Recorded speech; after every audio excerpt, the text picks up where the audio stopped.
I am going to go to the next section.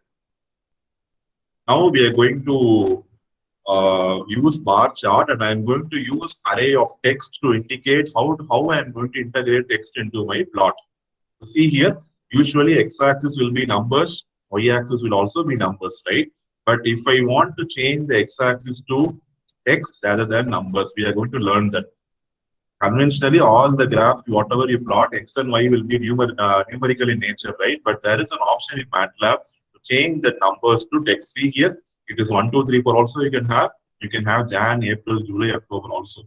So when you visualize such types of plots, when you have Jan, April, July, October, it carries more meaning rather than having 1, 2, 3, 4, right?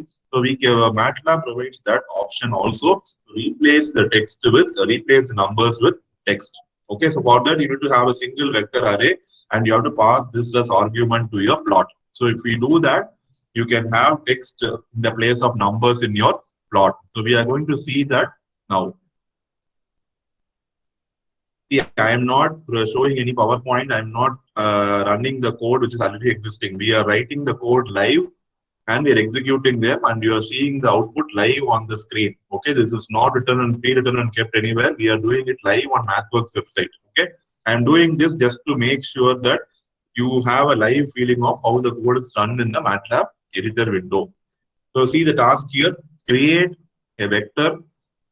How to create a vector? Vector is going to be collection of same data type, multiple things you can have. Hello world. Hello world is having 2 rows, and it is a 5-character array.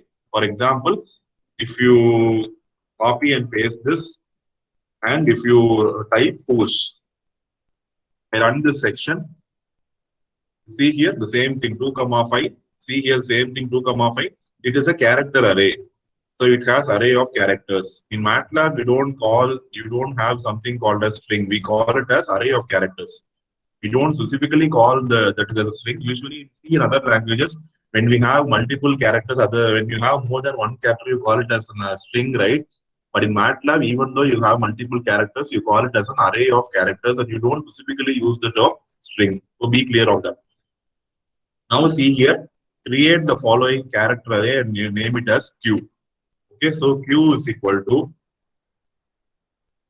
I am going to create the character array Jan, colon, Feb, colon, sorry, it is not Feb, April, colon, July, colon, October, and then semicolon at the end.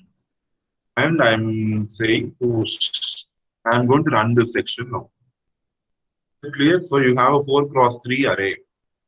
See, if I don't give the semicolon, what will happen? Let us check that.